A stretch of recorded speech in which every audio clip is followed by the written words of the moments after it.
CMRF ద్వారా ఇప్పటికి 42,06,378 ఆర్థిక సహాయం అందజేసినట్లు ఎమ్మెల్యే మండలి బుద్ధాప్రసాద్ తెలిపారు. అవనిగడ్డలో ఎమ్మెల్యే కార్యాలయంలో నియోజకవర్గంలోని పలు గ్రామాలకు చెందిన 29 మంది లబ్ధిదారులకు 21,01,297 సీఎంఎఫ్ఆర్ ఆర్థిక సహాయం చెక్కులు పంపిణీ చేశారు. పేదల వైద్యానికి కూటమి ప్రభుత్వం అత్యధిక ప్రాధాన్యత ఇస్తుందన్నారు. తమ ప్రభుత్వం అధికారంలోకి వచ్చిన అనతి కాలంలోనే 59 మంది లబ్ధిదారులకు సీఎంఆర్ఎఫ్ ద్వారా 42,06,378 ఆర్థిక సహాయం అందజేసినట్లుగా వివరించారు. ఇండియా వైద్య సేవ పరిధిలోకి రాని వైద్య చికిత్సలు, ఆపరేషన్లు చేయించుకున్న వారికి సీఎం చంద్రబాబు మానవతా దృక్పథంతో విరివిరిగా ఆర్థిక సహాయం అందిస్తున్నారన్నారు.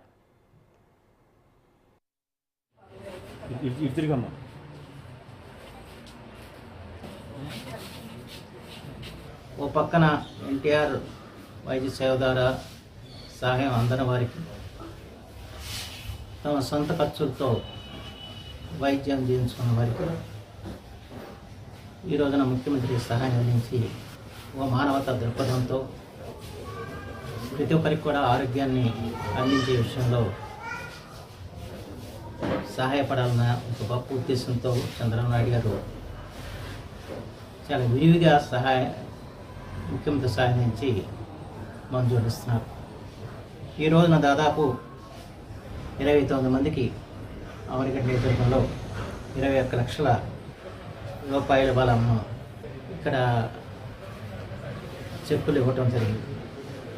ఈ ప్రభుత్వం ఏర్పడిన తర్వాత ఇప్పటి వరకు కూడా దాదాపు 59 మందికి 42,06,378 రూపాయలు అందించడం జరిగింది. మరి నాకు ఆగస్టులో 24 కడుపు నొప్పి వచ్చింది, ఆపరేషన్ చేశారు. దాదాపు 40 సెల్ అయింది. మరి అప్పుడు సీఎం పన్ను పెట్టుకున్నప్పుడు ఈ కుటుంబం తరఫున మరి వాళ్ళు నా మన ఆలకించి మరి డబ్బులు ఇవ్వటం జరిగింది. అందుకు చంద్రబాబు నాయుడు గారికి అందరికీ నా హృదయపూర్వక ధన్యవాదాలు చూసుకుంటున్నాను. నాకు 2021లో బైపాస్ జరిగింది. తర్వాత మరలా బ్రెయిన్కి దెబ్బ తగిలింది. దాంతో మరి చాలా ఖర్చు పెట్టుకున్నాం. అయినా కూటమి వారు నా మనవి అంగీకరించి మరి నాకు మంచి ఆరోగ్యానికి కొంత సహాయం చేశారు.